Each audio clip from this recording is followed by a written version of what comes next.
Buenas tardes a todos. Es un placer que estén aquí con nosotros. Vamos a escuchar a una figura, una persona que se ha dedicado a reflexionar sobre el pensamiento de Marx. Creo que en estos 200 años que nos separan de su nacimiento, pero que nos acercan cada vez más a una necesidad más vital de leerlo, creo que estas charlas que vamos a tener a lo largo de estos 4 días van a ser esclarecedoras para muchos de nosotros, enriquecedoras para otros, y quizás para otros por primera vez nos vamos a acercar al pensamiento de Marx. Esto va a ser para nosotros algo fascinante, es una invitación a la reflexión. Me voy a permitir presentar a las personalidades que nos acompañan. Primero, la doctora Rosa María Cervantes Sánchez, coordinadora del Centro de Estudios para el Cambio y las Instituciones.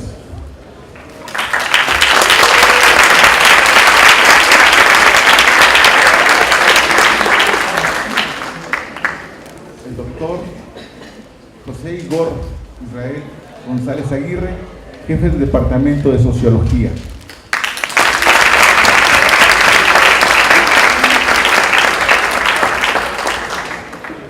El doctor Alberto Cuauhtémoc Mayorga Madrigal, jefe del Departamento de Filosofía.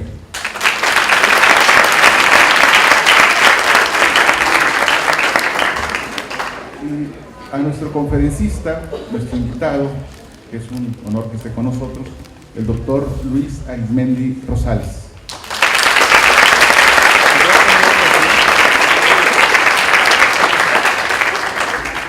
Un servidor estará en la coordinación del evento para participación una vez que termine la charla, ¿no? Le voy a pedir ahora al doctor José Igor que nos dirija un mensaje. Bien, buenas tardes, gracias por estar y darse el tiempo de venir para acá. Ya lo decía Jesús, que las charlas que vamos a tener en estos días resultarán esclarecedoras y bastante productivas para,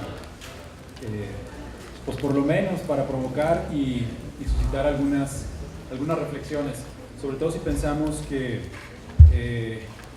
lo curioso que resulta, por ejemplo, que haya términos que aparentemente caen en desuso.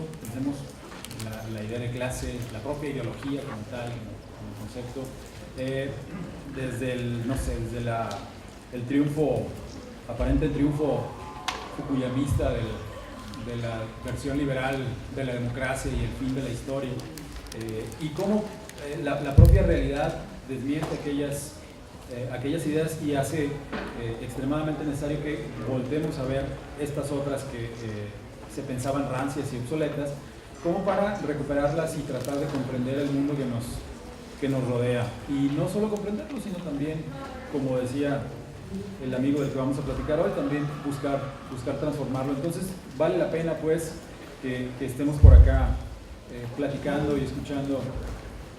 con y escuchando al doctor Arizmendi para, pues insisto, buscar y suscitar algunas reflexiones que puedan resultarnos a todos y a todas productivas. Entonces, muchas gracias por estar acá. Qué bueno, es gratísimo encontrar que el auditorio está bastante lleno. No saben la satisfacción que esto implica, que yo me interés estar en este tipo de discusiones. Vale mucho la pena, se los agradecemos a todos y a todas. Siéntanse bienvenidos y seguramente, insisto, el diálogo será altamente productivo. Habrá que darle la bienvenida al doctor Arizmendi, que se tomó el tiempo para visitarnos y charlar con nosotras y nosotros, y esperemos que nosotros a su vez correspondamos también interrogándolo de la mejor manera cuando haya oportunidad para hacer preguntas. Pues básicamente, Jesús, solo quería darle la bienvenida al doctor, darle la bienvenida a las compañeras y compañeros que nos acompañan y pues continuar con el orden del día, ¿no? Bien, vamos a pedirle ahora al doctor Alberto Cuauhtémoc Mayorga Madrigal que nos dirija un mensaje. Quiero compartir con ustedes algunas breves ideas y al mismo tiempo iniciar con la inauguración precisamente ya de este evento para poder entrar en materia.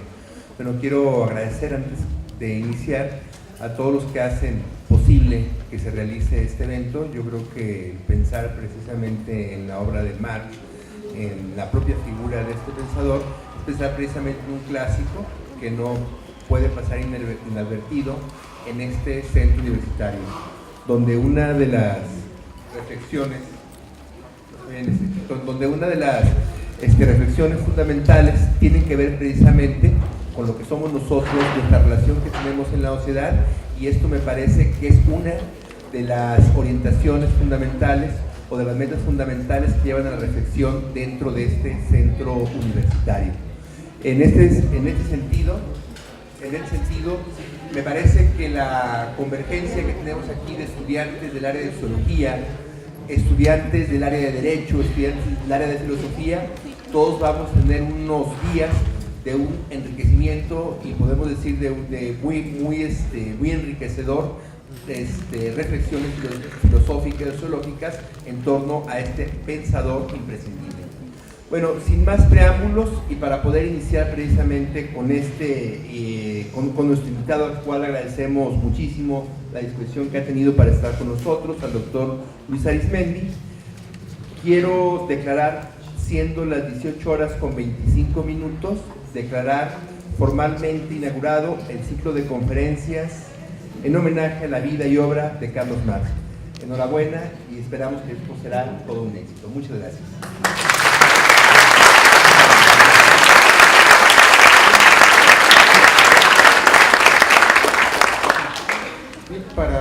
Para presentar el ciclo, me voy a permitir recordar el programa que tenemos para estos 4 días. El día de hoy vamos a escuchar la charla La crítica como fundamento de la libertad y cientificidad moderna en Karl Marx. Esa será la charla del día de hoy. El día de mañana tendremos El capital ante la crisis epocal del capitalismo. Eso será en el Salvador Allende a las 6 de la tarde, a la misma hora, pero en el auditorio Salvador Allende, que está aquí atrás. El próximo viernes tendremos la conferencia Acumulación por Desposesión, Capitalismo Necropolítico, Retos del Derecho en México, en el auditorio de Alberto Navarro, que está arriba, allá en donde está el área de Sociología y Filosofía. Allá está el auditorio, será a las 6 de la tarde. Y el sábado tendremos la conferencia Autogestión contra hegemonía, utopías como principios libertarios del siglo XXI. Eso será en este auditorio, en el Silvano Barba, a las 12 del día. Todos aquellos que llegaron tarde o que llegaron temprano y que no se han registrado, les recordamos que si desean tener constancia del evento, arriba en la parte superior hay unas mesas y están los registros para que luego lo realicen. En ese momento no se levanten, cuando termine la charla pueden ir y registrarse para que tengan la constancia correspondiente, ¿no? También el doctor trajo unos libros de su autoría que están ahí arriba. Tienen un costo módico, digamos, no es el costo que valen en la librería. Ya se enterarán ahí del precio. Es un verdadero, es un precio verdaderamente de recuperación. Son 3 títulos, ¿sí? Ya obviamente el doctor hará referencia a ellos a lo largo de sus charlas para que lo conozcan. Desafortunadamente no son tantos, si todos quisieran un ejemplar no alcanzarían, pero sé que son buenos compañeros, se lo van a compartir. ¿Sí? Eso sería lo ideal. Me voy a tomar ahora la libertad de leer un brevísimo resumen del trabajo realizado a lo largo de los años por el doctor Arizmendi. Me va a disculpar que no ponga todo porque me tardaría bastante y entonces pareciera que hablamos de él y no que lo escuchamos en su charla, ¿no? Él ha recibido un doctorado honoris causa por la Universidad de Alba Edison. Ha sido premiado por la UNESCO por múltiples trabajos que ha realizado. Actualmente es director de la revista internacional Mundo Siglo XXI. Ha impartido múltiples conferencias, más de 70 a nivel internacional en países como España, Ecuador, Venezuela, Bolivia, entre otros. Y a nivel nacional ha impartido un sinfín de conferencias. El número es altísimo. Verdaderamente es maravilloso. Ha publicado varios libros, solamente les voy a nombrar 2, que es motivo de una de las charlas: El capital ante la crisis epocal del capitalismo.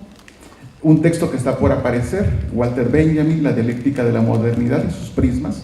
Ese texto todavía no está publicado, pero va a estar publicado próximamente. Ha escrito múltiples capítulos de libros, ha sido coordinador de publicaciones de libros en diferentes países: Inglaterra, España, Ecuador, México. Ha publicado múltiples artículos, solamente voy a referir 3. Bolívar Echeverría, La aventura de la teoría crítica de barroquismo, esto en España. Ernst Bloch, Las aventuras del sueño desiderativo. Y el tercer título, Fronteras de la teoría crítica en América Latina, Bolívar Echeverría y la Escuela de Frankfurt. Además es traductor de más de 50 textos. Entre los múltiples autores que ha traducido están Noam Chomsky y Wallerstein. Son personajes verdaderamente relevantes en el mundo intelectual contemporáneo, ¿no? Sin más, le vamos a pedir si nos hace el favor de iniciar su charla, y si gustan pasar al público que nos acompaña aquí en la mesa para que estén más cómodos, les agradeceríamos. Entonces, le damos la palabra al doctor Arismendi para escuchar sus comentarios.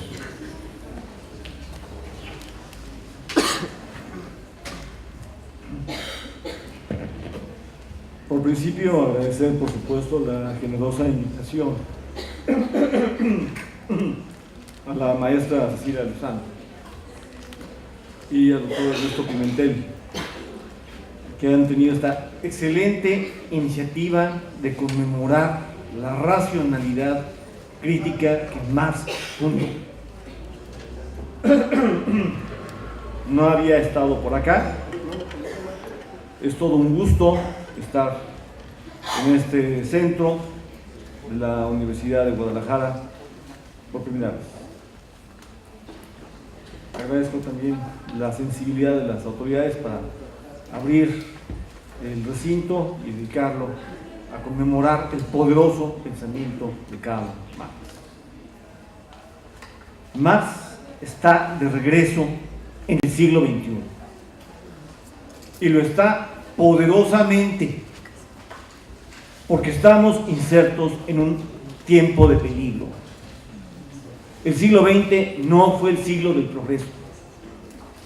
El siglo XX fue el siglo de la barbarie. Las guerras nunca acabaron, solo cambiaron de lugar. Y hay 3 gravísimos acontecimientos ejemplares de los horrores que el siglo XX trajo consigo. Por supuesto, Auschwitz, el genocidio antisemita que desplegó la barbarie hitleriana contra los judíos. Hiroshima y Nagasaki, el estreno del uso de las bombas atómicas, que anuncia que muy posiblemente nosotros somos sujetos colocados entre 2 holocaustos, aquellos que se desplegaron no para ganar la guerra, porque la guerra estaba ganada. Estados Unidos lanzó las bombas atómicas cuando la gran industria militar alemana estaba hecha pomada, no tenía cómo seguir produciendo armas.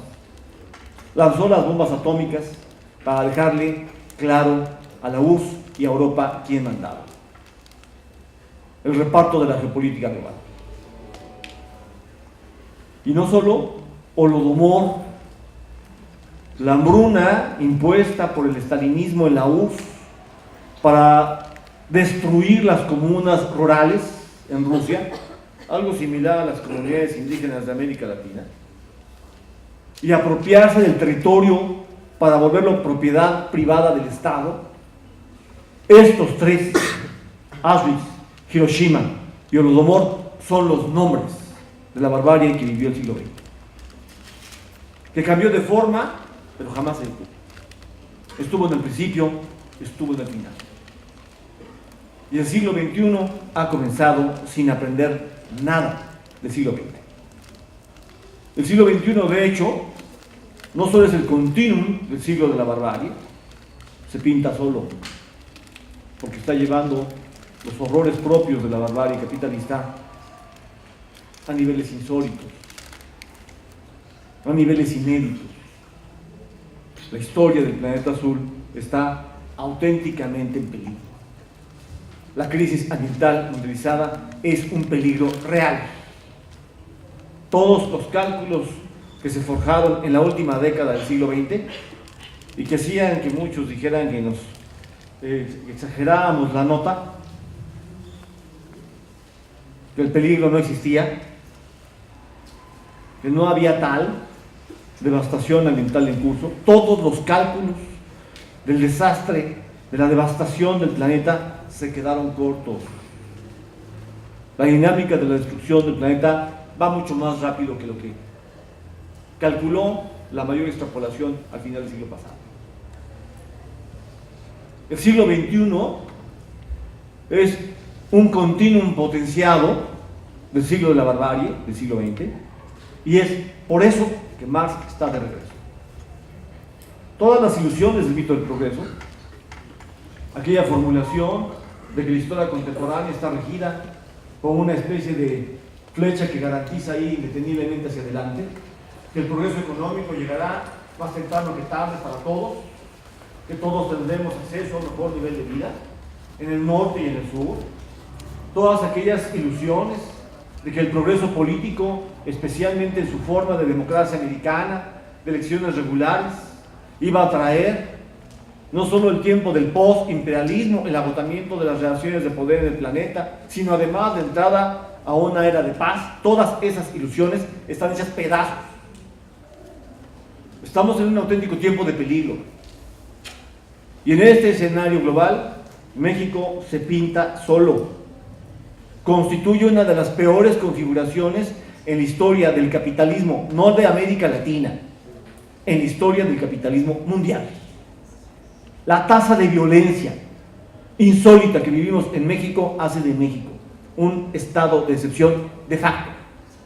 La violación de las garantías constitucionales es cotidiana. En este contexto, siendo el siglo XXI tiempo de peligro, Marx está poderosamente de regreso.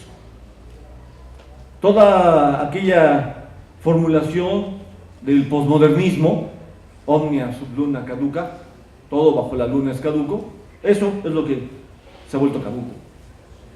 El discurso crítico está de regreso y felizmente el siglo XXI convoca a repensar a Marx, desde Marx, y no desde las deformaciones con las que el marxismo se conoció en el siglo pasado.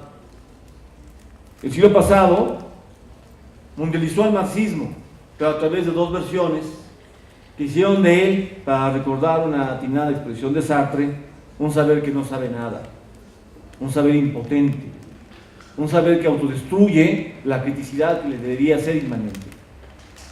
El marxismo socialdemócrata, ese de la socialdemocracia alemana y luego más aún de la socialdemocracia europea, que tuvo por delante a Bernstein, a Hilferd y a Kautsky, fue el que insistió en la ilusión de que la marcha del capitalismo espontáneamente conducía a la transformación en socialismo y que íbamos, que volábamos a que la Belle Époque, el tiempo en el que la modernidad elevaba los niveles de vida en Alemania y en Europa a finales del siglo XIX, iba sin más a mundializarse. Incluso en Kautsky esto condujo a la ilusión de lo que él llamó el ultraimperialismo, es decir, algo así como la formulación de la paz perpetua de Kant. Por fin arribábamos a un tiempo en el cual el sistema de estados en el orbe podía forjar un pacto de paz. Todo esto fue hecho pedazos por la explosión de la época de la guerra total. 1914 empezó mostrando cómo el capitalismo hacía de la civilización europea un cementerio, un maldito cementerio. Viva la guerra de todos contra todos. Llegó el nazifascismo y fue peor.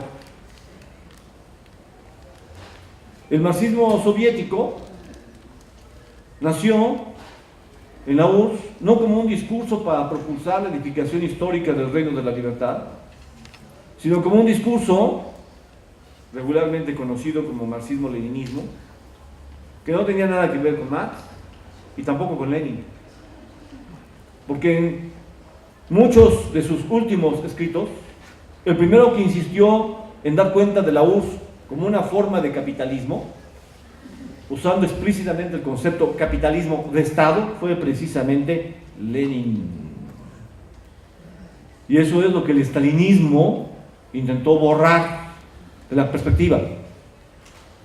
Cuando David Riazanov, el director de la edición de las obras completas de Marx y Engels en Moscú, publicó los ensayos periodísticos de Marx sobre la geopolítica del zarismo, que mostraban a Rusia como un centro geopolítico que articulaba todo un cinturón de poder a su alrededor.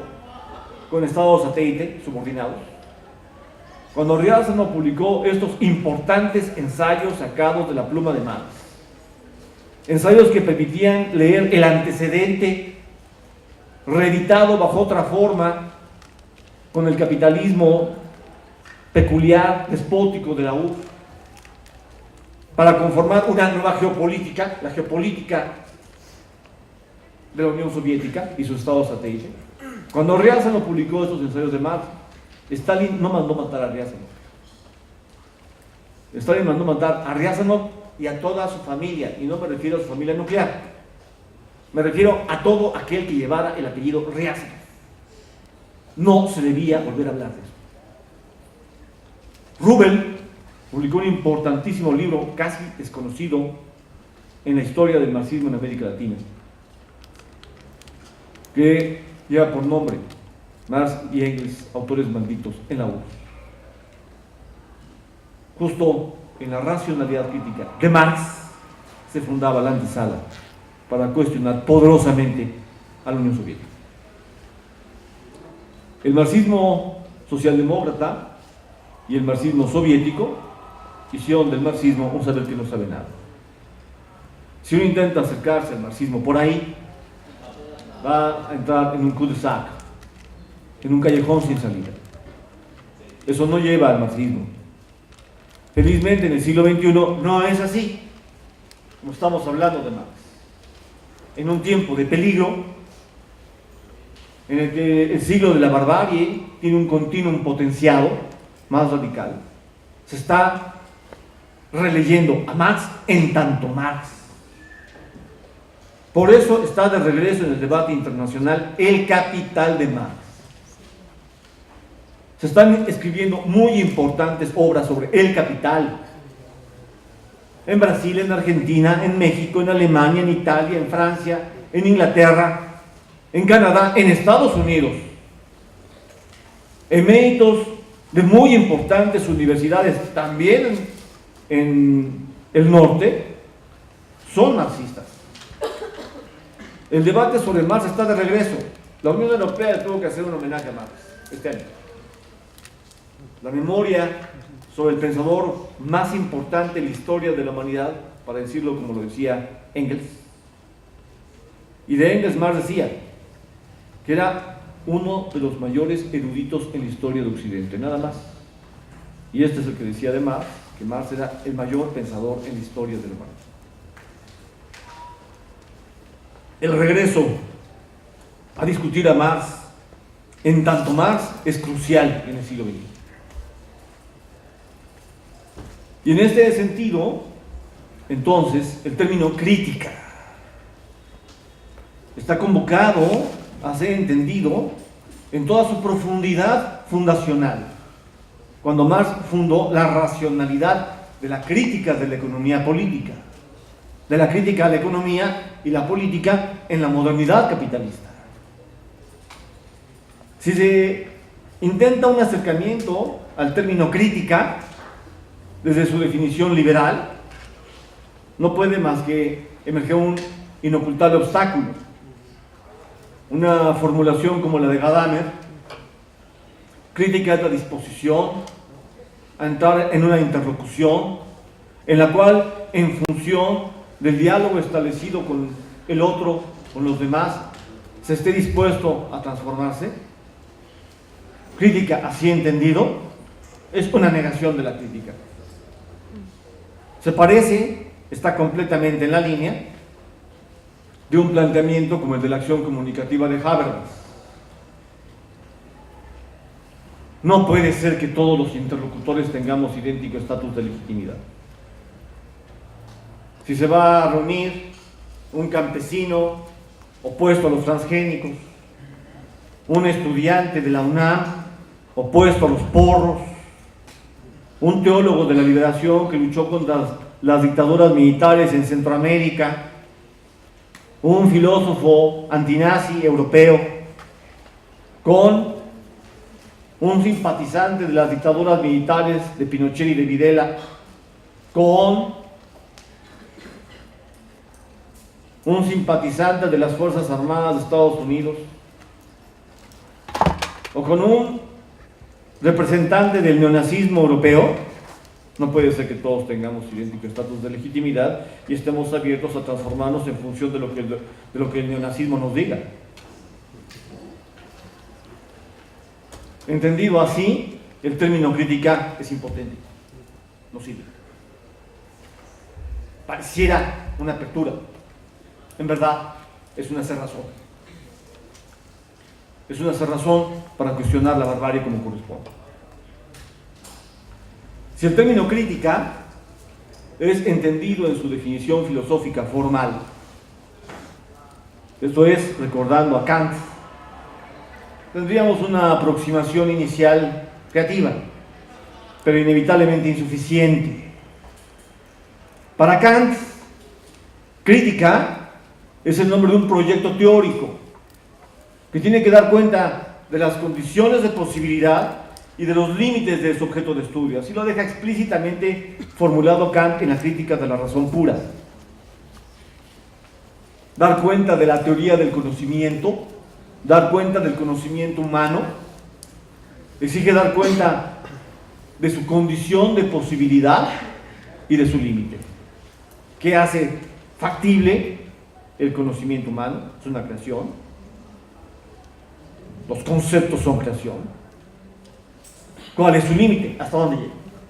No voy a entrar en cuestionar la epistemología kantiana, solo me interesa dejar claro que en términos formales esta es la definición de un programa teórico como al que le da nombre el término crítica.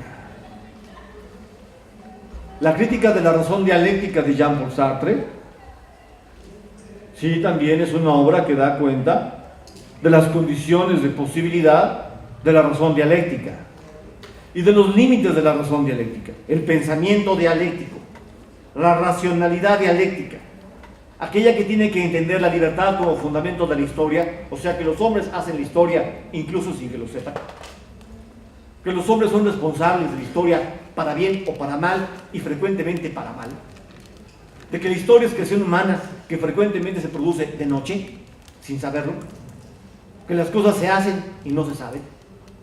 La crítica de la razón dialéctica también tiene este programa formal, dar cuenta de los fundamentos y los límites en Sartre de la razón dialéctica, no simplemente de la razón pura.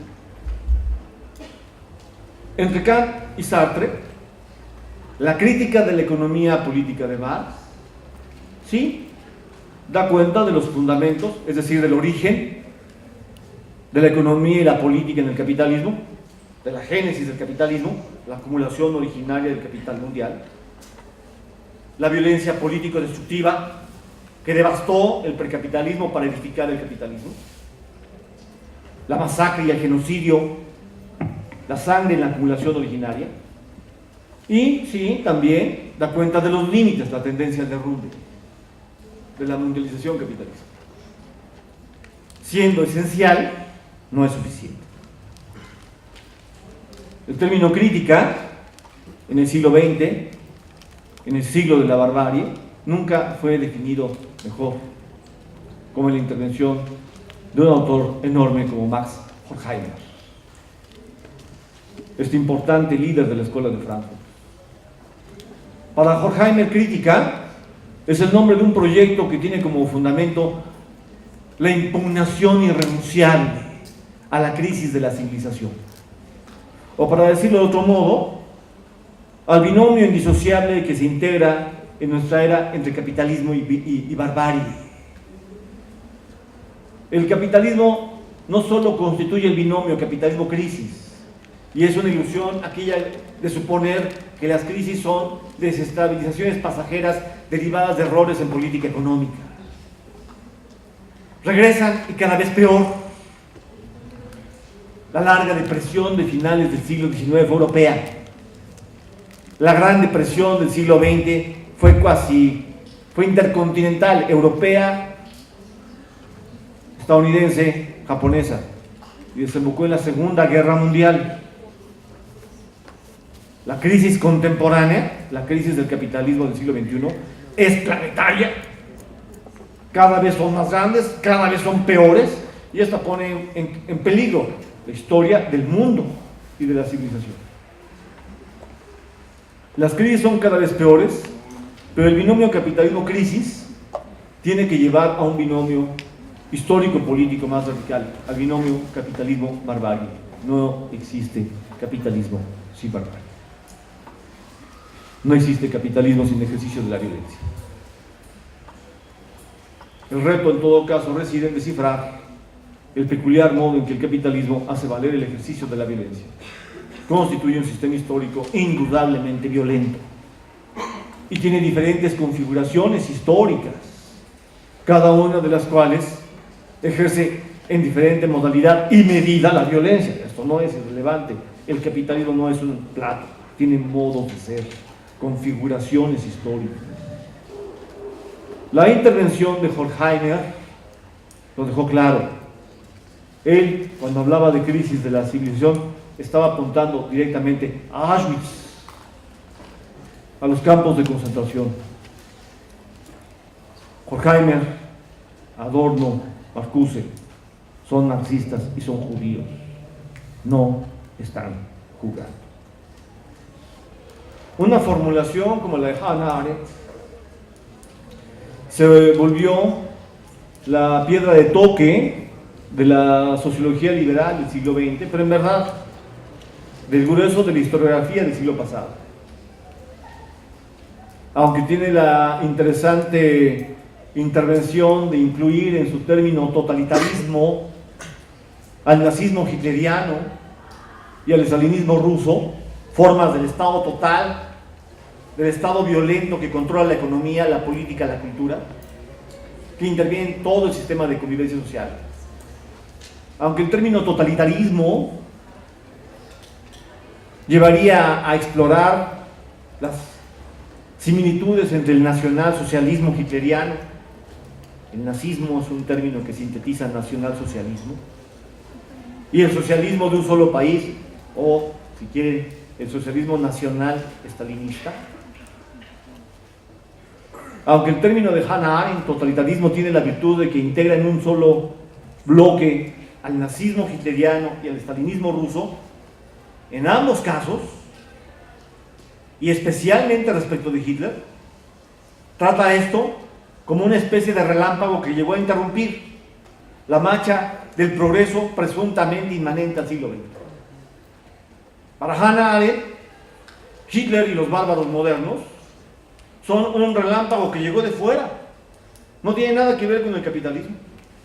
Este es un club de locos que convocaron al mal y Hitler consiguió dominar una multitud. Este modo de entender a Hitler no sirve. Conduce a la ilusión de que el nazismo y capitalismo no van unidos. Esto imposibilita entender el nazismo.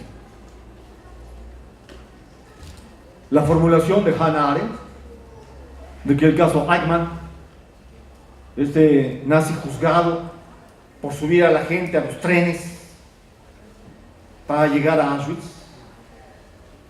muestra el caso de alguien que simplemente actúa como un engranaje en una máquina obedeciendo órdenes.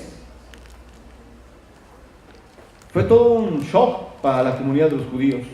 ¿Cómo tratar como inocente a Eichmann? Tanta insistencia de Eichmann. Yo solo obedecía, yo solo obedecía, yo solo obedecía. Desde una perspectiva como la de Jean-Paul Sartre, sería imposible llegar a una conclusión como la de Hannah Arendt. No hay banalidad del mal. El mal nunca puede ser banal. No puede ser superficial. No puede ser automático. Que un sujeto participe en la marcha de la barbarie moderna. Si se participa en la marcha de la barbarie, se tomó posición. Se tomó posición por la muerte. Se tomó posición por el siglo y para el siglo de la muerte. Una cosa es la facticidad, no elegir la época en la que se nace. Y otra cosa es que no se tome posición ante la situación, ante la época. una aguda expresión como la de Sartre. Ser hombre es cargar sobre los hombros con toda la responsabilidad de la historia del hombre, con toda la responsabilidad de la historia del género humano. Constituye esta una expresión que muestra la profunda conexión que existe entre la historia individual y la historia de la humanidad. Todos los días, los actos de los individuos, los grupos, los colectivos, la multiplicidad de grupos, la multiplicidad de colectivos, de movimientos, de fuerzas en las clases, entre las clases, en un estado, entre estados, en el mundo, producen la historia. Todos lo hacemos, pues lo que hacemos o no hacemos, todos lo hacemos. Es imposible no tomar posición ante la era. En el siglo de la barbarie, tomar posición en y por él no puede hacer a nadie la encarnación de un mal presuntamente banal. Elegimos y tomamos posición. El término crítica en Max Horkheimer es un término que está dirigido a dar cuenta de que hay que hacer pedazos de todas las ilusiones. No hay progreso indetenible, inmanente a la marcha de la mundialización capitalista. El binomio capitalismo-crisis tiene que ser pensado de manera más radical y asumir en todo su desafío el desocultamiento y el cuestionamiento al binomio indisociable capitalismo-barbarie. No hay capitalismo sin barbarie. Dialéctica de la Ilustración es una obra dirigida a impugnar esto. Mínima Moralia, de Adorno, es un texto que intenta adelantarse al porvenir. ¿Cuál es la mínima moral después de Auschwitz? Perdonar a los nazis llevaría a que puedan atreverse a reinventarlo. Embestirlos llevaría a volverse su doble. Por un lado, por el otro, pareciera que el nazismo regresa. Este pesimismo de Adorno, que tendría que ser evaluado en todas sus consecuencias, tiene una virtud: anuncia el peligro. El nazismo no se acabó con la muerte de Hitler. El binomio capitalismo-barbarie tiene una tendencia, tiene el peligro a que la barbarie regrese, a que el nazismo regrese. Este agudo planteamiento de Adorno, bajo una forma diferente, también se encuentra en la crítica de la razón dialéctica de Jean-Paul Sartre. Si el libro se lee completo y se llega al final del tomo 2, entonces puede verse la crítica de la modernidad capitalista de Sartre. Y allí la disyuntiva fraternidad-terror. La historia de la modernidad enfrenta una encrucijada inevitable: o la producción de fraternidad o el arribo al terror. Desde que terminó la Segunda Guerra Mundial, Sartre estaba claro: el existencialismo es un humanismo. La conferencia que da en París en 1945 lo deja claro. Si mañana los fascistas intentan reimponer sus relaciones de poder y la humanidad es tan cobarde como para dejarlos hacer, tome posición. Pareciera un pasaje, no es un pasaje, es un anuncio de un peligro. Sartre dijo esto en 1945. Bienvenidos a la segunda década del siglo XXI. El neonazismo tiene fundamento transcontinental, tiene soporte transcontinental en Estados Unidos y en Europa, y está intentando abrirse paso en América Latina. La racionalidad crítica constituye un horizonte fundado para descifrar los fundamentos que propulsan el binomio indisociable capitalismo-barbarie. Constituye un horizonte fundado para abrir perspectiva al cuestionamiento al siglo de la barbarie. No hay que el nazismo llegó de fuera. Si se regresa desde esta sensibilidad teórico-política que está en la Escuela de Frankfurt, en Adorno, en Horkheimer, en Marcuse, que está en la crítica de la razón dialéctica de Jean-Paul Sartre, a la crítica de la economía política de Marx, este libro, del cual si algo no se entiende, emerge cuando se dice, al estilo de Foucault, que es una obra del siglo XIX.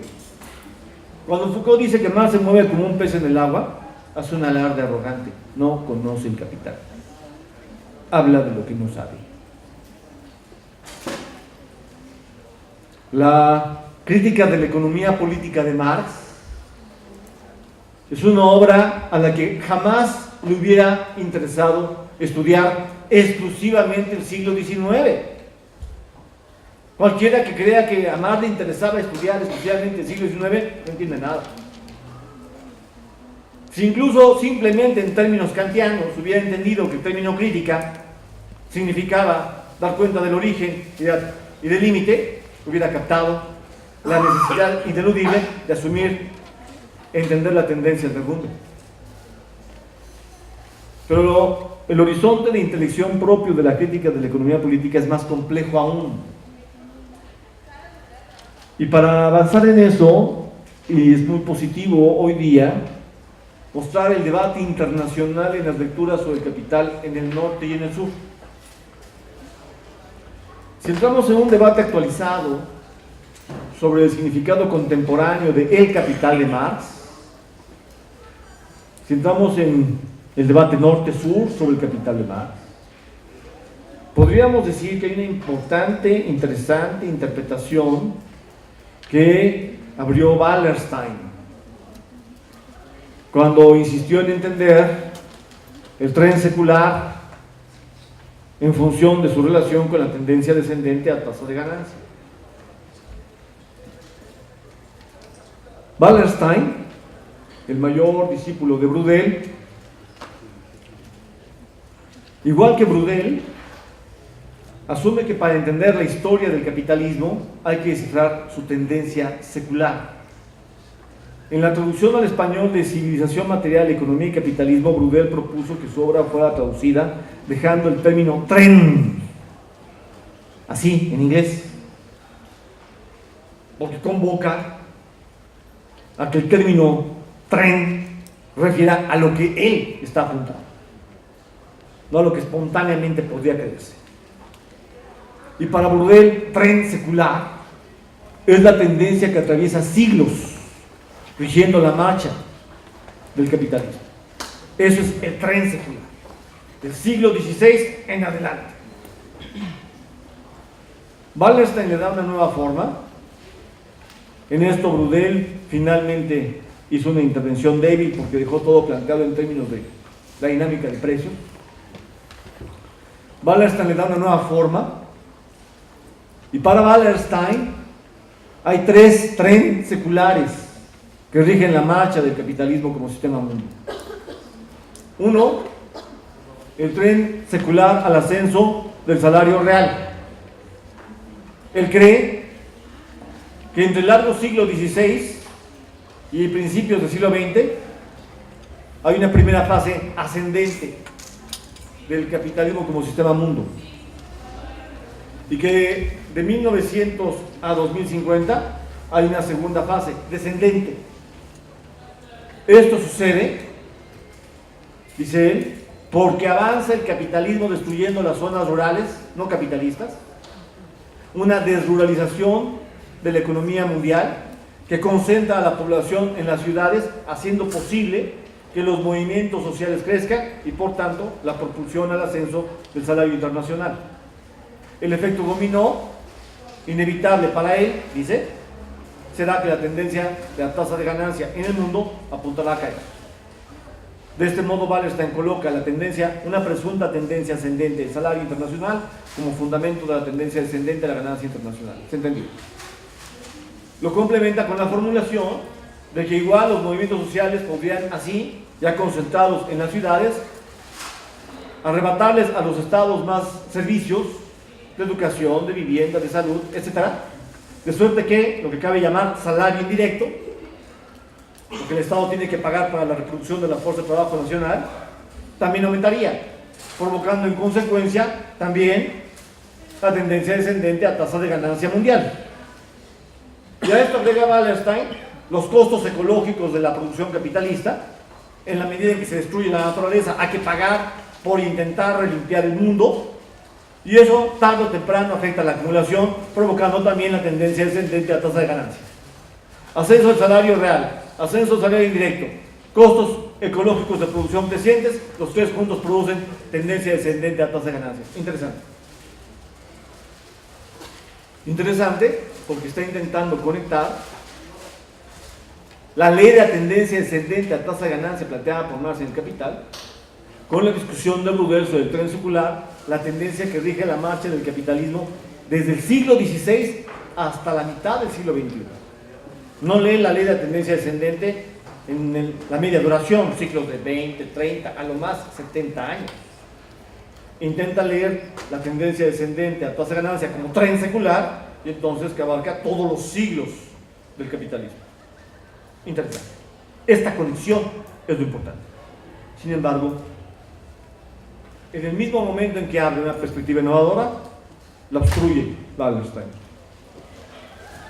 Porque esto no es la tendencia descendente a tasa de ganancia en Marx.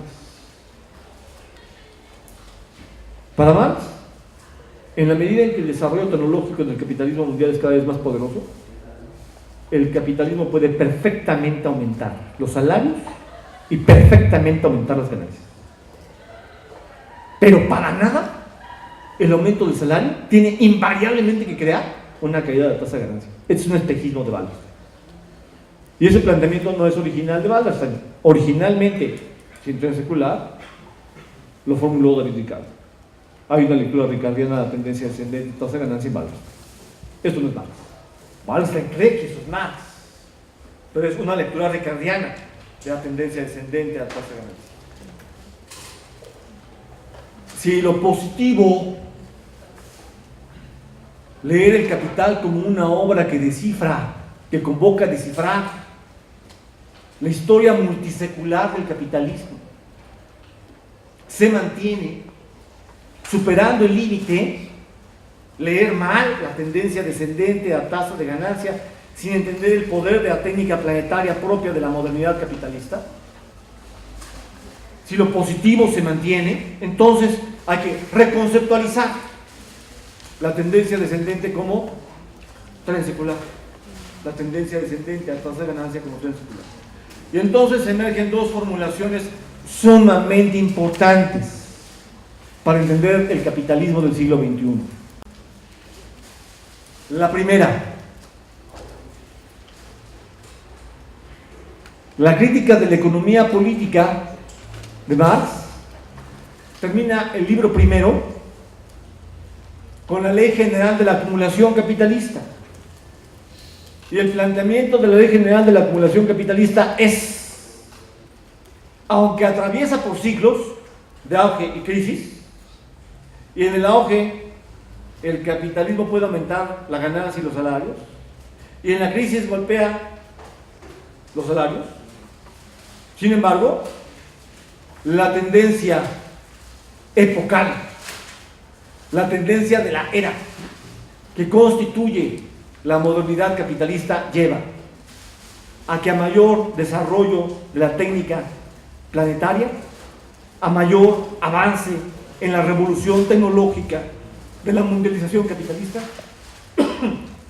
cada vez más profunda la destrucción del proceso de reproducción de la vida de la humanidad. El entrecruzamiento es implacable, progreso y devastación. Marx está mostrando que el problema, el desafío epocal que significa la modernidad capitalista reside justo y ante todo no en que no haya progreso tecnológico, lo hay. En el siglo XXI es inocultable. Vivimos en el tiempo del mayor desarrollo tecnológico en la historia, no de la modernidad, de la humanidad. Revolución informática, ingeniería genética, nanotecnología, telemática, tecnología aeroespacial. Ya estamos hablando de colonias en Marte. La era del fin del envejecimiento ya empezó. Una formulación como esta del Homo Deus, de que para final del siglo XXI podríamos andar arribando a sujetos que pudieran tener 400 años de vida, no hay que tomársela a la ligera. Ya en un ratito podemos empezar a tener 130 años si se usa pharmacogenomics. La era del fin del envejecimiento ya empezó. El problema con el capitalismo no es que no haya progreso, sino que siendo factibles muchas trayectorias diferentes de progreso de la técnica planetaria, se impone precisamente la trayectoria funcional al apuntalamiento del poder planetario. Y por eso, precisamente por eso, un entrecruzamiento cada vez más amenazador se impone. Progreso y devastación. La técnica integrada, la modernidad capitalista se vuelve cada vez más destructiva. Hiroshima y Nagasaki mostraron cómo es que el capitalismo había llegado a producir una tecnología tanática, el poder de la modernidad para acabar con la civilización. El hombre unidimensional de Marcuse está dirigido a demostrar eso. El hombre unidimensional es el hombre de la época atómica, el hombre que no vive en la era de la bomba atómica, el hombre que le aplaude a la bomba atómica. Viva la bomba atómica para destruir a los demás y me apropie de sus recursos. Este es el hombre unidimensional. Es una crítica implacable a la cultura política de la modernidad americana, Estados Unidos. La formulación de la Ley General de la Acumulación Capitalista de Marx muestra que la tecnología capitalista, a mayor desarrollo, mayor destrucción del proceso de desarrollo de la vida humana, y eso no solo concierne a la técnica militar, la bomba atómica, la bomba de neutrones, las etnobombas para matar gente de cierto código genético y no a todos. La combinación de progreso y devastación se plasma en toda la estructura de la tecnología planetaria del capitalismo. El problema con la técnica del capitalismo no es cómo se usa, sino lo que ella es. La negatividad la tiene inserta. No hay modo de usar para bien la bomba atómica. No hay modo de usar para bien la tecnología fosilista. El automóvil eléctrico no es un proyecto del siglo XXI. El automóvil eléctrico es un proyecto de 1830, no dije 1930. El proyecto del automóvil eléctrico es previo al automóvil de combustión. Era posible otra trayectoria y se anduvo esta, porque hay que integrar formas de transporte que garanticen compre. No es de que no te puedes comer solo una, nada más, sino de que materialmente es ineludible la integración a la ampliación esquizoide del mercado capitalista. Así como alteran los alimentos para que uno esté compre, y meterse una Coca-Cola es meterse una alteración bioquímica que te integra la ampliación incesante del mercado alimentario, a que no te puedes tomar solo una. Y eso luego hace que te estés durmiendo porque te afecta la energía cerebral, dispersa el funcionamiento del cerebro y produce cáncer. Además de que alteran el patrón alimentario para integrar a la sociedad a la ampliación incesante del mercado capitalista, alteran todo. También el sistema de transporte. Las tecnologías productivas del capitalismo responden al entrecruzamiento de progreso y devastación. Sí, son cada vez más avanzadas. Al mismo tiempo, en sí mismas, son cada vez más amenazadoras. La tecnología militar y la tecnología productiva del capitalismo, ambas entrecruzan creciente y peligrosamente progreso y devastación, siendo posible otra trayectoria de modernización de la técnica planetaria. Se impone la trayectoria de apuntalamiento del poder planetario. Japón podría haber tenido aprovisionamiento de energía eléctrica a partir de energía eólica. Es una maldita tragedia que después de Hiroshima y Nagasaki, por motu propio, el país de la barbarie atómica creara centrales atómicas para proveerse de energía eléctrica. E hizo de Fukushima una catástrofe ambiental peor que Chernobyl. La energía nuclear liberada en Fukushima ya le dio la vuelta al mundo.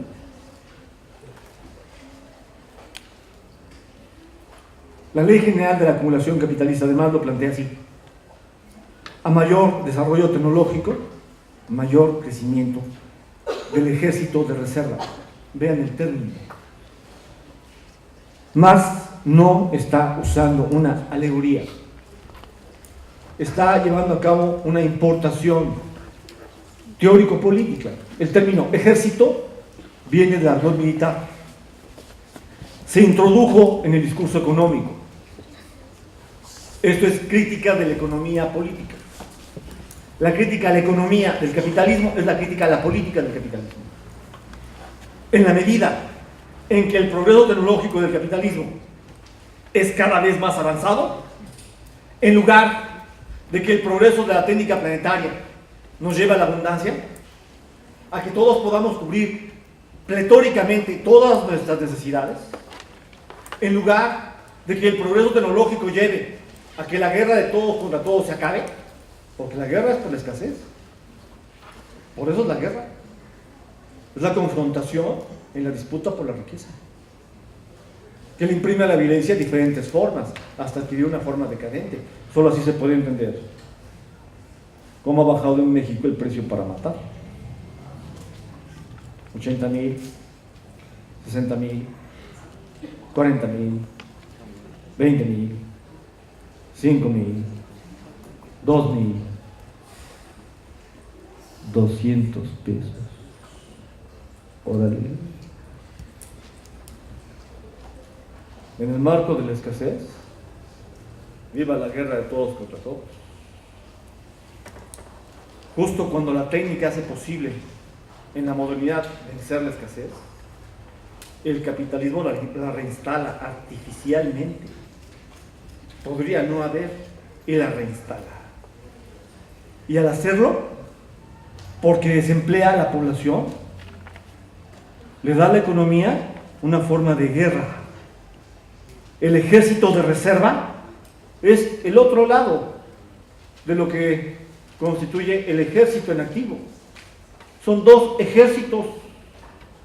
La modernidad capitalista hace de la economía un escenario de guerra. Aquello de Clausewitz, la guerra es la continuación de la política por otros medios, a mí me gusta transformarlo en: el capitalismo hace de la economía la continuación de la guerra por otros medios. Instala una violencia económico anónima radical. En la estructura de la economía está instalada una dinámica esquizoide. La tendencia al progreso que debería producir, la tendencia a la afirmación creciente del mundo humano de la vida, es saboteada y traicionada una y otra vez, cada vez peor, cada vez en una medida más radical, cada vez más amenazante. Y eso produce la devastación del proceso de reproducción social. Eso es la Ley General de la Acumulación Capitalista de Marx. Todavía ni acababa el siglo XIX y Bernstein ya estaba diciendo que la Ley General de la Acumulación Capitalista de Marx era una ley del siglo XIX. Claro, tuvo que esperar a que Engels muriera, porque con Engels enfrente ya hubiera querido que abriera la boca Bernstein. Y luego esta cantaleta la repitieron una y otra vez. Y así llegamos al siglo XXI diciendo: es que la obra de Marx es del siglo XIX, es que Marx es un autor decimonónico, es que Marx se mueve como un pez en el agua cuando habla de Inglaterra en el siglo XIX. Y yo lo que digo eso es: oigan, pues ya cámbienle, porque tienen más de un siglo diciendo eso, ¿eh? Los atrasaditos pues son los que dicen eso. Si se lee la crítica de la economía política en términos de el debate con la lectura que está viendo el Capital de Marx en el norte con Wallerstein, el vínculo entre la tendencia epocal y la Ley General de la Acumulación Capitalista lleva a mayor progreso tecnológico del capitalismo mundial, mayor devastación del proceso de reproducción social. Nunca habíamos tenido un desarrollo tecnológico tan avanzado en el mundo, nunca habíamos tenido la pobreza convertida en una tragedia planetaria. Fue el capitalismo de fin del siglo XX el que volvió por primera vez la pobreza global. Se puede encontrar por igual en lo que el siglo XX conoció como el tercer, como el segundo, y ahora en el primer mundo, dicen en el Bronx de Nueva York.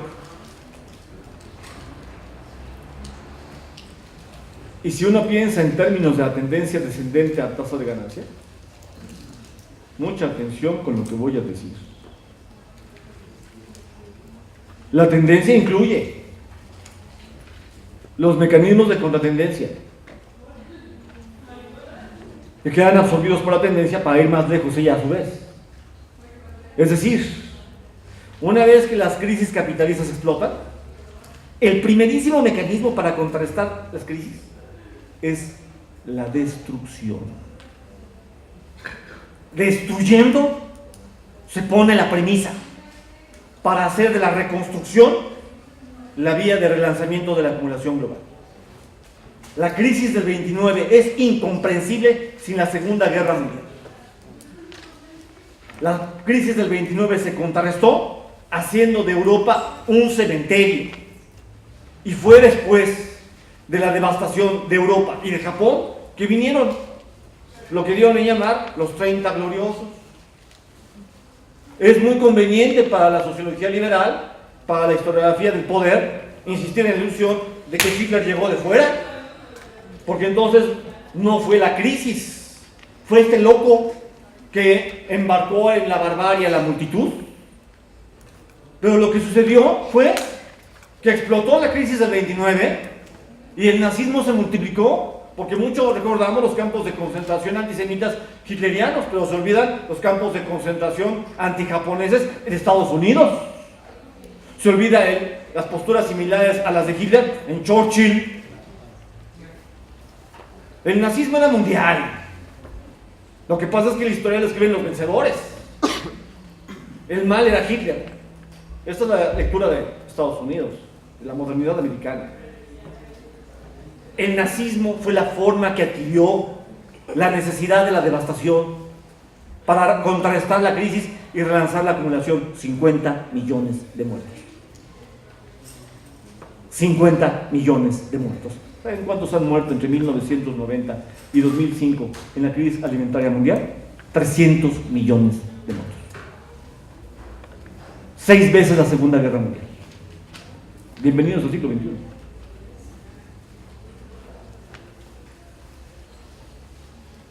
La marcha de la tendencia descendente a tasa de ganancia tiene una dialéctica compleja. La crisis lleva a anticrisis. Esto significa, si se entiende de qué estamos hablando, en términos de valor de uso y no solo de valor, los economistas entendieron lo que quise decir, en términos de estructura tecnológica, para que lo diga para todos, la crisis se contrarresta con anticrisis. Quiere decir que el capitalismo produce desarrollo tecnológico y luego él mismo destruye su desarrollo tecnológico para volver a relanzar el desarrollo tecnológico y con él la tasa de acumulación mundial. No existe capitalismo sin devastación. Por eso no existe capitalismo sin barbarie. No basta destruir la técnica, hay que destruir a la sociedad. Porque el capitalismo produce población sobrante. Confundidos en función de una discusión étnica, pareciera que fuera un problema puramente cultural. Sí es cultural. Hay una herencia que viene de sociedades no capitalistas. En Occidente, el otro es el enemigo. El indígena, el negro, el amarillo. Pero esto es un plano profundo que la modernidad capitalista absorbe a favor de su poder. Y enfrenta a los dominados, porque el rojo, el negro y el amarillo son dominados modernos. También están impactados por el entrecruzamiento amenazante de progreso y devastación. Así que, enfrentados en función de las identidades étnicas, religiosas o culturales, nos divide e impera. El capitalismo no solo hace que la acumulación de capital embista el proceso de reproducción de la vida humana, el capitalismo penetra a los dominados y los enfrenta entre sí, los sube al tren de la barbarie. ¿Por qué se subieron los alemanes al tren de la barbarie hitleriana? Hitler los engañó. Esto es comprensible en función del fenómeno Hitler. El nazismo se debe a un individuo. Nunca en la historia de las sociedades de clase ha sido tan claro. La barbarie es una creación de todos. Nunca fue tan claro que una nación completa fuera responsable del horror. Todos sabían lo que estaba pasando y tomaron posición. ¿Por qué? Porque el capitalismo alemán estaba apostando a la disputa por la hegemonía planetaria. El Großraumwirtschaft, el área económica amplia, era el proyecto de Hitler por disputar con Estados Unidos el control del orden. Inglaterra ya no tenía cómo mantener la disputa por la hegemonía mundial. Y Europa solo unificada podía intentar pelear contra Estados Unidos la hegemonía planetaria. Europa unificada es muy chiquita. La imagen que tenemos de Europa en los mapamundi es una imagen distorsionada. Es impresionante que en pleno siglo XXI sigamos teniendo una imagen deforme del mundo. Si en la Edad Media se pensaba que el mundo era plano y todavía el oscurantismo estadounidense ha creado ahora en el siglo XXI la sociedad de la Tierra plana, ¿qué es esto? En el siglo XXI los mapamundi siguen deformando el tamaño de Europa, y para presentarla como el continente que tendría derecho a ser el centro del mundo, alteran toda la imagen. Parten los continentes, centran y agrandan Europa. Pero Europa es mucho más chiquita. El mapa Peters es el único mapa que le da a Europa su auténtico tamaño. Es mucho más pequeño. Europa unificada no da el ancho para disputar la hegemonía mundial. Estados Unidos es un estado continente. Rusia lo es, China lo es. Europa, toda Europa occidental, toda Europa oriental, ¿no? El área económica amplia, el Großraumwirtschaft hitleriano, era el proyecto de unificar a través de la guerra relámpago, Blitzkrieg, toda Europa. Golpea y controlas, golpea y controlas. Y luego, sobres de Rusia. Aquella imagen de Stalin nos salvó de Hitler, pues sí, el ejército rojo fue el primero en llegar a Berlín. Pero nada más que eso, exige una amnesia, ¿eh? Stalin firmó con Hitler el pacto de no agresión. Stalin permitió a Hitler, de origen. Y Hitler siempre tuvo claro, así lo dejó dicho en su libro Mi lucha, que después de Europa iba sobre la URSS. Lo hizo mal y el invierno lo derrotó. Y esto fue crucial. Pero el proyecto de Alemania era toda Europa occidental, toda Europa oriental y la URSS, y con eso sí, enfrentar a Estados Unidos. Era la disputa por la hegemonía planetaria. Großraumwirtschaft. El capitalismo alemán apostó a la disputa por la hegemonía mundial y a hacer la guerra para contrarrestar los efectos del Tratado de Versalles. Y los dominados modernos en Alemania, impactados por el Tratado de Versalles, tenían que pagar haber perdido la Primera Guerra Mundial, todo el país, impactados por la crisis del 29, y entonces el capitalismo alemán pegándole más al salario nacional. Los dominados modernos alemanes dijeron: bienvenidos al tren de la barbarie. Dominar Francia, dominar Polonia, va a permitir controlar sus recursos naturales, sus estructuras tecnológicas, sus recursos económicos, y va a elevar el nivel de vida. Gentes de la clase media alemana que jamás hubieran podido convertirse en burguesías, en parte de la burguesía germana, en la dominación de otros países, se volvieron parte de la burguesía. La película de Spielberg, La lista de Schindler, muestra esto. Es una película poderosa. Se ve multidimensionalmente qué fue el nazismo hitleriano. Los dominados modernos en Alemania se subieron al tren de la barbarie porque tomaron posición. La barbarie contra Francia, contra Inglaterra, contra los rusos, era la apuesta por mejorar sus niveles de vida. Viva la destrucción del otro, solo importa yo. Pero en el marco de una escasez que no es inevitable, que el capitalismo reinstala, porque esa destrucción no era inevitable. En el tiempo en el cual la técnica planetaria da para vencer la escasez, el capitalismo sabotea, sabotea, sabotea. Y ahí reinstala la guerra universal. No solo del capitalismo contra el proceso de reproducción social, al interior de los dominados modernos. Esto es el nazismo. Es crucial entenderlo porque regresó. Por eso los dominados modernos toman posición por el neonazismo en Estados Unidos. Trump es una versión de eso. Por eso los dominados modernos toman posición por el neonazismo en Europa. Ya no son movimientos neonazis. Hace unas décadas, sacar la esvástica como una bandera era inadmisible. En Alemania, en Polonia, inadmisible.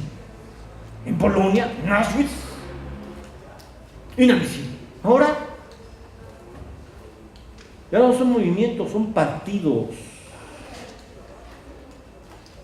Y esa tendencia está mutando y buscando abrirse paso en América Latina, en Brasil, en Argentina. Acá en México son los sicarios. Sí recuerdan a los SS alemanes. Sí lo recuerdo. Estamos insertos en un tiempo de peligro porque el neonazismo está de regreso. Los planteamientos de la Escuela de Frankfurt, los planteamientos de Marcuse, de Jean-Paul Sartre, anunciaron este peligro. Ellos fueron los primeros en verlo. Apenas acababa la guerra. El siglo XXI les dio la razón. Pero la primera vez que se fundó una racionalidad científica que asumió que la crítica a la economía capitalista tenía que ser la crítica a la política capitalista, y que eso significaba que el binomio capitalismo-crisis desembocaba en el binomio capitalismo-barbarie. La primera vez que se fundó eso fue en el Capital de Marx. La Ley General de la Acumulación Capitalista de Marx anuncia la tendencia epocal de la modernidad capitalista es al entrecruzamiento cada vez más amenazador de progreso y devastación. La ley de la tendencia descendente a tasa de ganancia anuncia la marcha de la acumulación planetaria lleva a combinar progreso tecnológico y devastación de la vida de la humanidad y de la acumulación capitalista. El capitalismo es un peligro para la humanidad mundial. Este es el apotegma del Capital de Marx por el poder que está en juego en esa cientificidad crítica. Por eso Marx fue objeto de tantas deformaciones en el siglo XX. Y por eso Marx está de regreso en el siglo XXI. Vivimos en la era del mayor desarrollo tecnológico en la historia de la humanidad y del mayor poder de devastación en la historia del capitalismo. Tenemos menos bombas atómicas que en el momento cumbre de la Guerra Fría, pero con un poder atómico destructivo muy superior, overkill. El planeta podría ser destruido miles de veces. Y con la tecnología ambiental antiecológica, bienvenidos al horror. Esto no es un cambio climático. No es un cambio y no es climático. Noemí Klein lo dijo bien. El capitalismo está en guerra con la naturaleza. Esto es un colapso ecológico global. Pone en peligro los fundamentos de la vida. Si se trata de pensar la racionalidad de la crítica de la economía política de Marx, ¿qué significaba crítica en Marx como fundación de una cientificidad inédita? Eso lleva a entender la necesidad ineludible de impugnar el binomio indisociable capitalismo-barbarie y en función de eso pensar los retos que traería consigo edificar el reino de la libertad. Muchas gracias.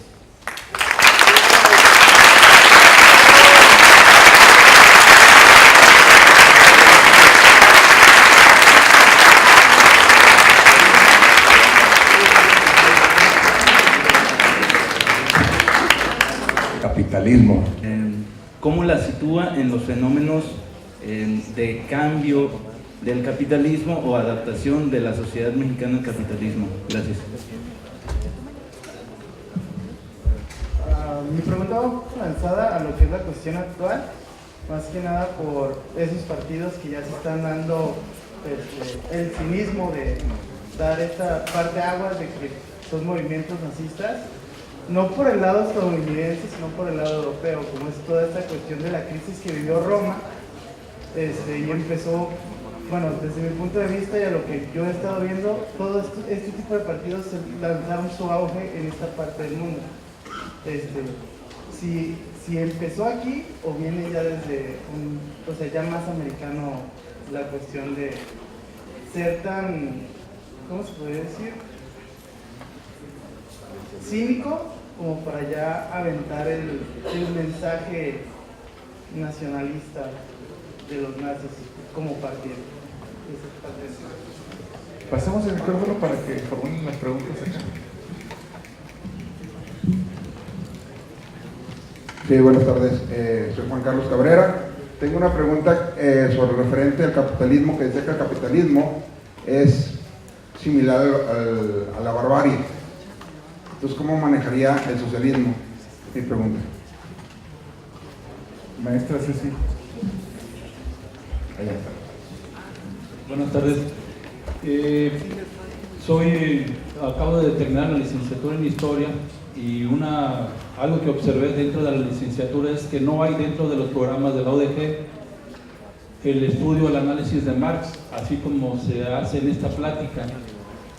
He asistido a otras conferencias, en este caso al Fondo de Cultura Económica, hay un ciclo de conferencias que se llaman Marx y el marxismo, en donde hay temas como dos modos de sospechar de la razón, Marx y Sigmund Freud, o las mujeres de Marx, la revolución feminista, que creo que son cosas que, bueno, puede ser agarrar a Marx y analizarlo desde cualquier punto de vista, pero creo que lo central está en esta conferencia. Creo yo que es importante que como jóvenes, porque ya no somos algunos tan jóvenes para internalizarnos en Marx, pero lo hacemos porque creemos que es válido en nuestra fecha, en nuestra actualidad, porque han dicho que desde el 89 con la caída del muro de Berlín, pues esto ya comprobó que no sirve, ¿no? El marxismo real o el socialismo real. Actualmente he encontrado libros como de Piketty, El capitalismo en el siglo XXI, y otros. La pregunta va en este sentido: ¿qué desviaciones encuentra usted actualmente a inicios del siglo XXI y cuáles son las verdaderas tendencias de un análisis de Marx en este siglo? ¿Falta una pregunta? Digamos, vamos a tener 6 porque se... Sí, ¿qué tal? Muy de la par de lo que comenta el señor. Yo recuerdo que aquí hace como 4 o 5 años se presentó Wallerstein, que es el principal ponente de la corriente neomarxista, y pues tuve la oportunidad de verlo personalmente, pero sí, estoy como en esta misma inquietud. O sea, me queda claro que está la teoría crítica de Frankfurt, que hubo la teología de la liberación en Latinoamérica, y pues sí, pero no me queda claro si desde la academia o si realmente hay ahorita una nueva tendencia, quizás porque no me actualicé mucho en este asunto de Marx y solo estoy asistiendo pues para cumplir un deber. Y en ese sentido sí, o sea, queda la teoría crítica, ¿no?, de Frankfurt, queda la teología de la liberación, el neomarxismo, pero ¿hacia dónde está apuntando realmente esto, no? Porque parece que cuando lo instauran en la realidad, todos los movimientos de marxismo sí terminan en totalitarismos o terminan en socialdemocracia, no sé. Esa es también la cuestión, ¿no? Gracias.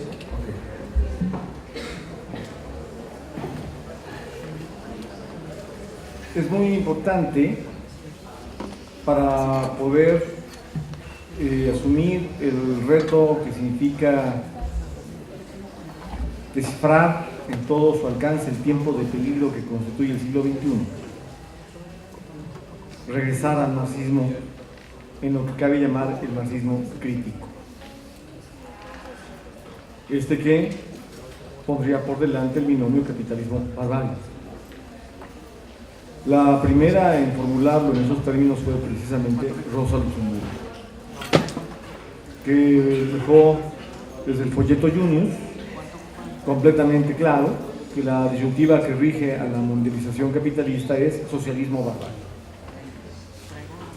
El marxismo socialdemócrata, que buscó cooptar los partidos para reducir todo a un reemplazo de la revolución por la reforma, el marxismo soviético, que buscó integrar una red de partidos satélites en torno al Partido Comunista de la Unión Soviética para que ésta pudiera defender su bloque político en la economía mundial. Fueron versiones en las que el marxismo se desfiguró. El marxismo preponderante en el siglo pasado no fue el marxismo crítico, pero tuvo nombres gigantes: Rosa Luxemburgo, George Lukács, Karl Korsch, Henry Grossman, Paul Martic, Marcuse, Adorno, Horkheimer, Bloch, Mandel. Y en América Latina tenemos nombres descollantes: Bolívar Echeverría y Don Mauro María, por mencionar dos. En 1974, producto del 68, vale la pena decirlo ahora que celebramos el 50 aniversario del 68, hablé de esto anoche en el Colegio de México. Ya pueden ver en el canal del Colegio de México la intervención que realicé ayer. En la UNAM, en la Facultad de Economía, producto del oleaje creado por el 68, cambió el plan de estudios y se introdujo la enseñanza del capital como uno de los ejes de la carrera. Eso cambió la enseñanza de economía en el país. Tuvo impactos en toda América Latina, cambió la producción de los libros de economía. Y en los 80, con la crisis, más aún en los 90, vino un retroceso. Con la caída de la URSS se apuntaló más, y en ese retroceso la academia se volvió negativamente un doble de lo que son, o tendió a ser un doble de lo que son las universidades en Estados Unidos. En Estados Unidos opera lo que Henri Giraud, este importantísimo intelectual crítico, que allá es tan relevante como Noam Chomsky, opera allá lo que cabe llamar la máquina de la desimaginación. Esta es una expresión que inventó Didi Huberman. Al final de la Segunda Guerra Mundial, viendo que perdían, los nazis, que les encantaba juntar souvenirs de sus horrores, souvenirs de la barbarie, fotos no solo de los cadáveres y los judíos, sino de los nazis con las ametralladoras, jabones, porque hacían con los huesos de los judíos jabones, almohadas hechas con sus cabellos. Viendo que perdían, empezaron a destruir las pruebas de sus horrores. Intentaron crear la máquina de la desimaginación. Los historiadores vendrán, intentarán narrar y descifrar este horror, pero no habrá pruebas. Por tanto, tendrán que concluir que semejante atrocidad fue imposible, no existe. La máquina de la desimaginación es el intento de imponer una cultura para invisibilizar la marcha de la barbarie. El auténtico heredero de la máquina de la desimaginación en el siglo XX fue, dice Henri Giraud, Estados Unidos. Y son dos los pilares de la máquina de la desimaginación en Estados Unidos. Uno es evidente: los medios de comunicación. Despiértate con CNN, vete a dormir con MTV o al revés. El otro pilar de la máquina de la desimaginación lo dice uno de los intelectuales más premiados en la historia de las universidades americanas, amigo de Angela Davis. El otro pilar de la máquina de la desimaginación son las universidades. Un gravísimo retroceso anticultural en las universidades. Las universidades, que deberían ser los espacios de imaginación dialéctica por excelencia, convertidos en espacios al servicio de la máquina de la desimaginación.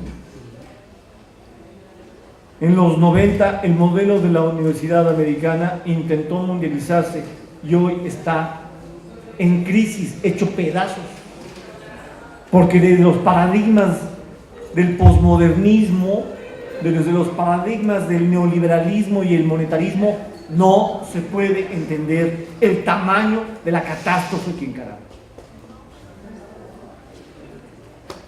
El retroceso impactó muchas universidades en México, pero en la Facultad de Economía se sigue enseñando la crítica de la economía política de primero a 10º semestre. No fue universal, varió en cada lugar.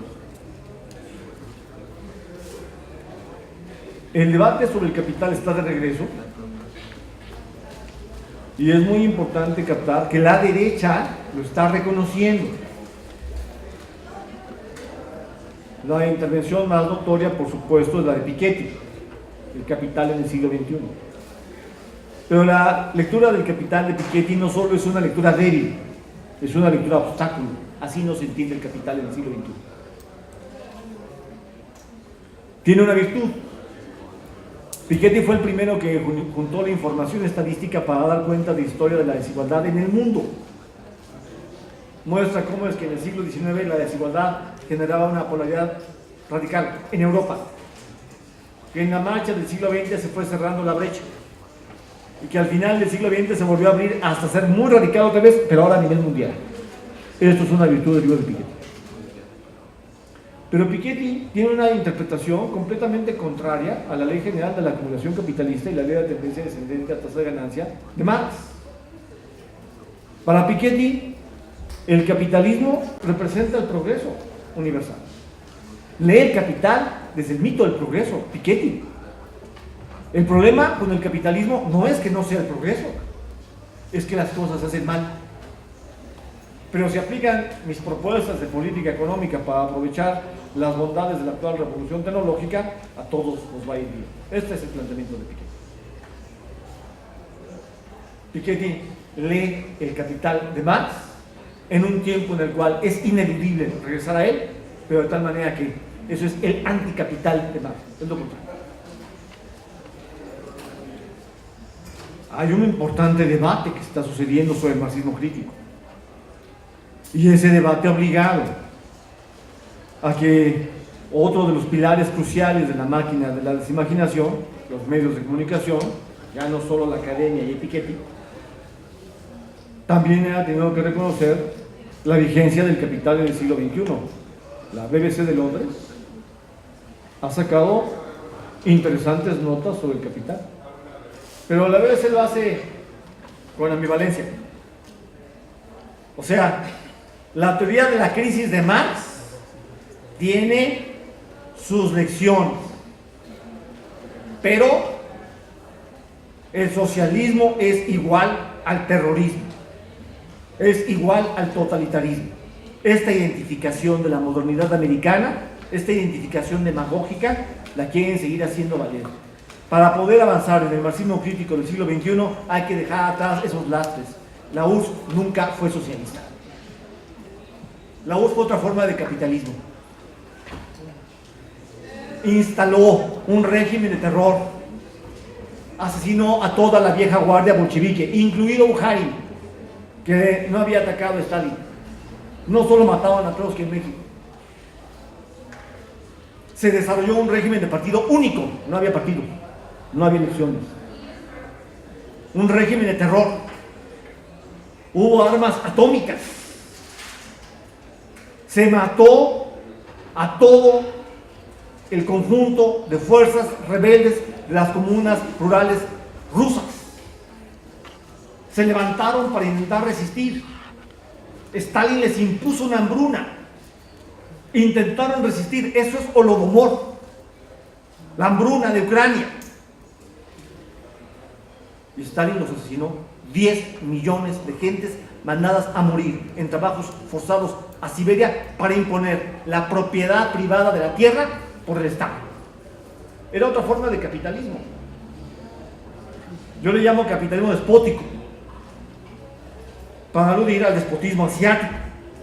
Un amo, Stalin, que controla todo, como personificación del capital social que sintetiza el Estado. El Estado como única personificación del capital en tanto entidad dominante. Y desde ahí la nomenclatura. Estos eran los capitalistas, la burocracia.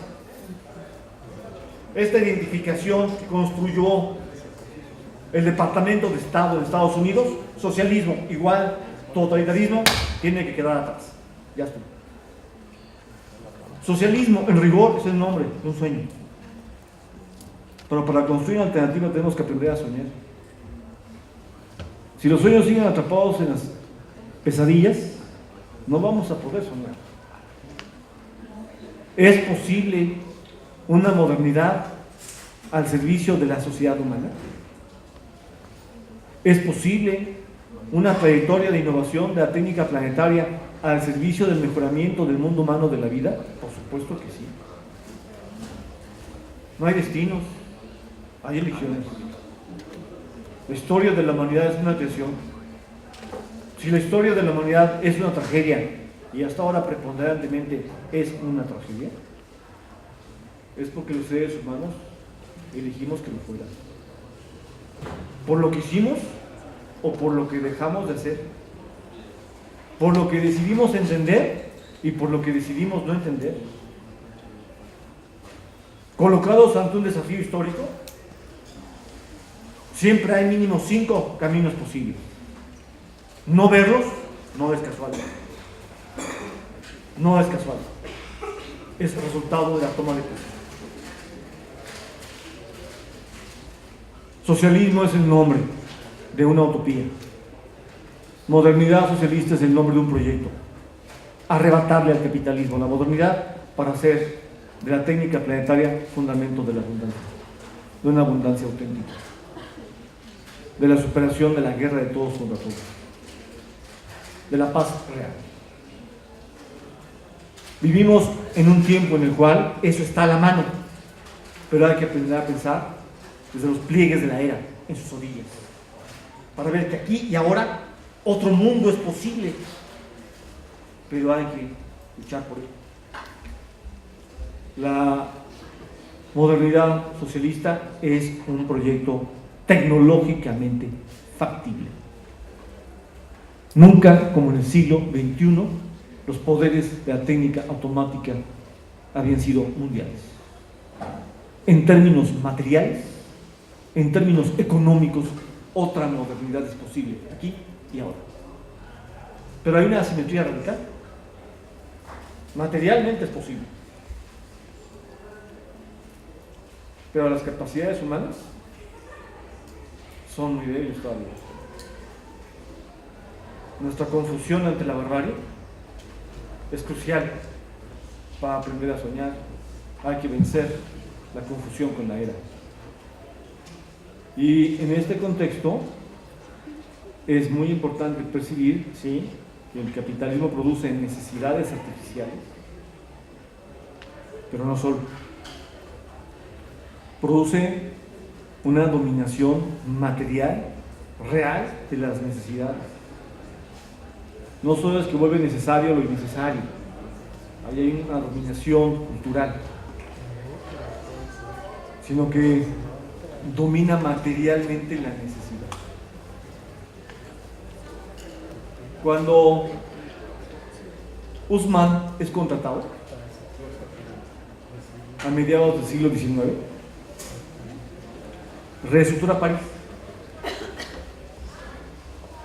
Es algo que explica muy bien el poético ensayo de Walter Benjamin, París, capital del siglo XIX, que bien podría haberse convertido en París, capital del siglo XIX y del siglo XX.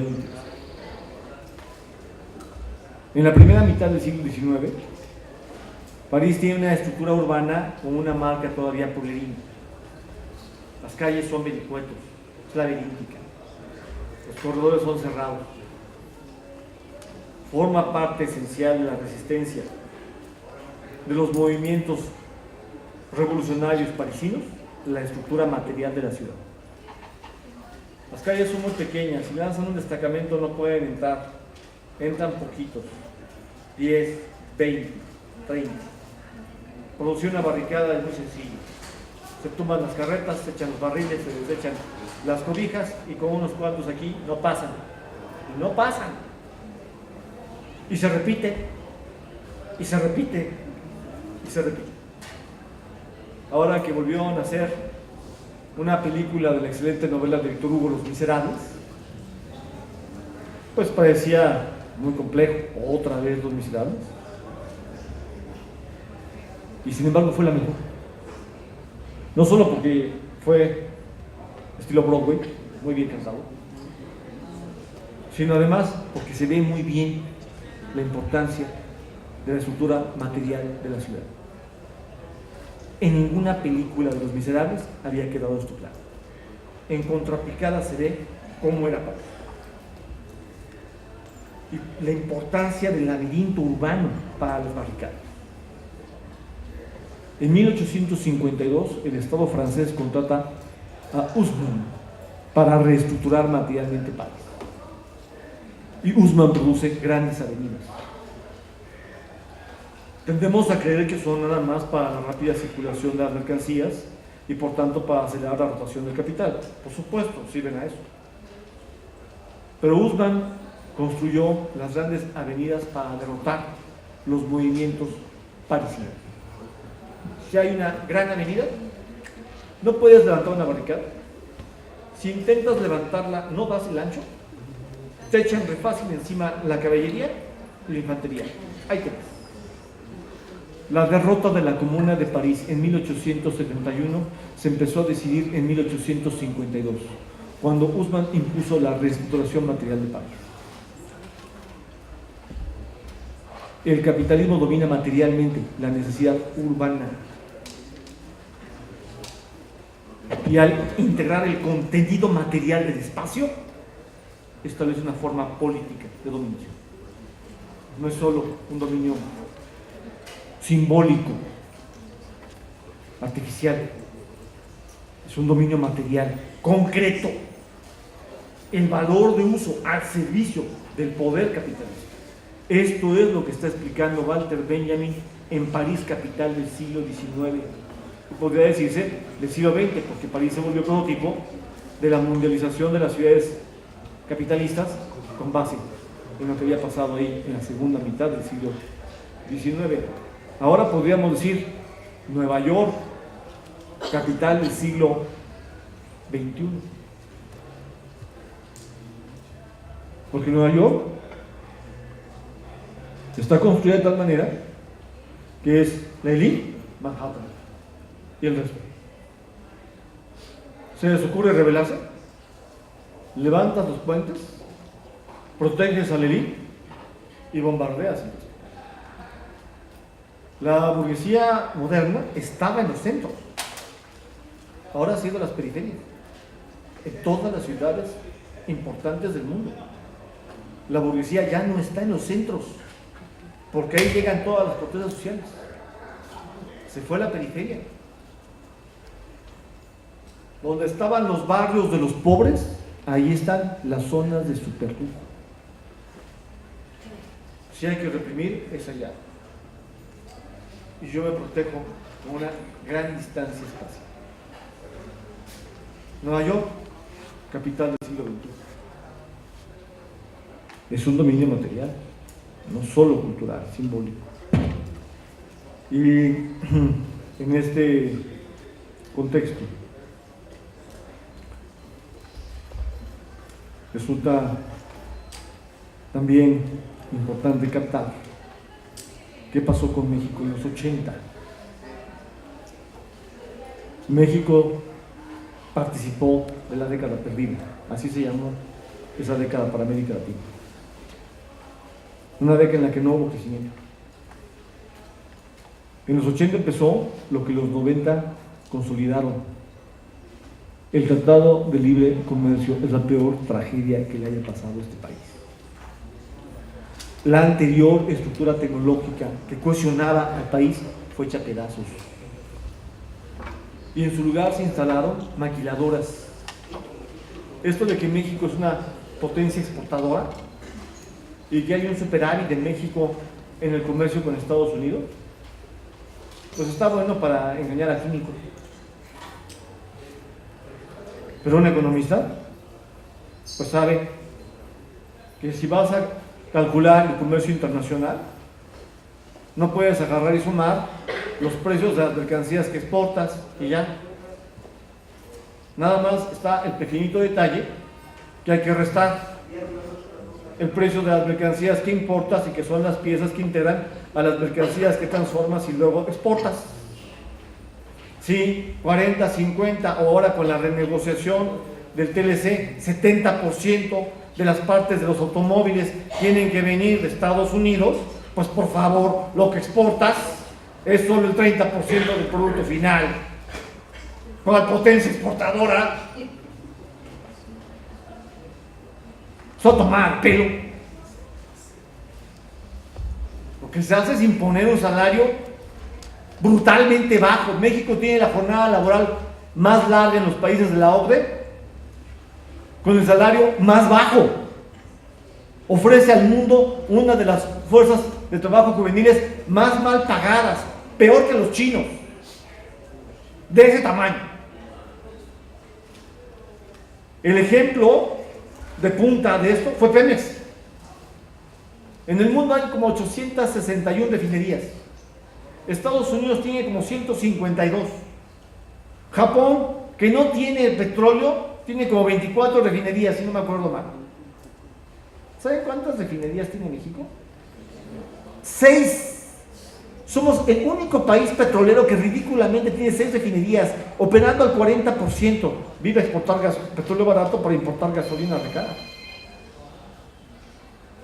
Pemex fue objeto de un proceso de desindustrialización estratégica, totalmente intencional o programada para someter la renta petrolera, que debió ser fuente de renta nacional, al capitalismo estadounidense. La renta nacional fue traicionada para convertirla en renta transnacionales públicas.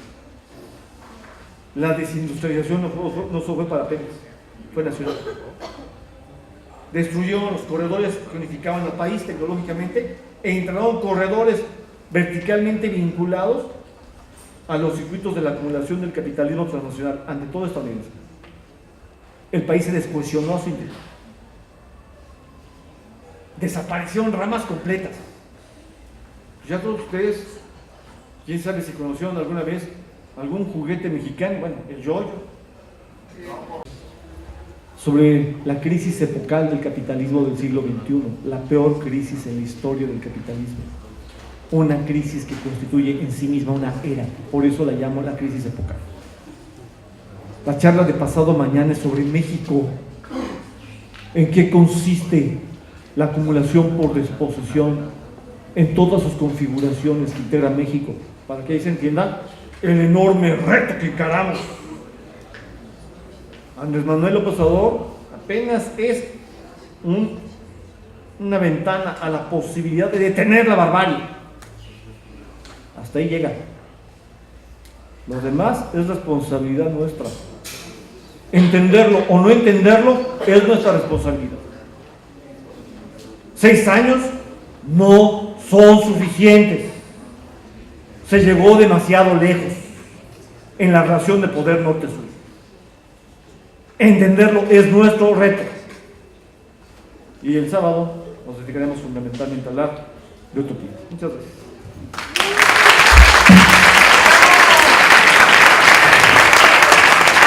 Dos asuntos. Primero, agradecerle al doctor su intervención en esta jornada. Tenemos otras 3. Les recuerdo, mañana en El Salvador Allende, que está aquí atrás, el capital ante la crisis epocal del capitalismo, a las 6 de la tarde. Ya hablaremos de la siguiente jornada. Y quienes no se anotaron, por favor, están ahí la asistencia por si quieren tener constancia por el evento.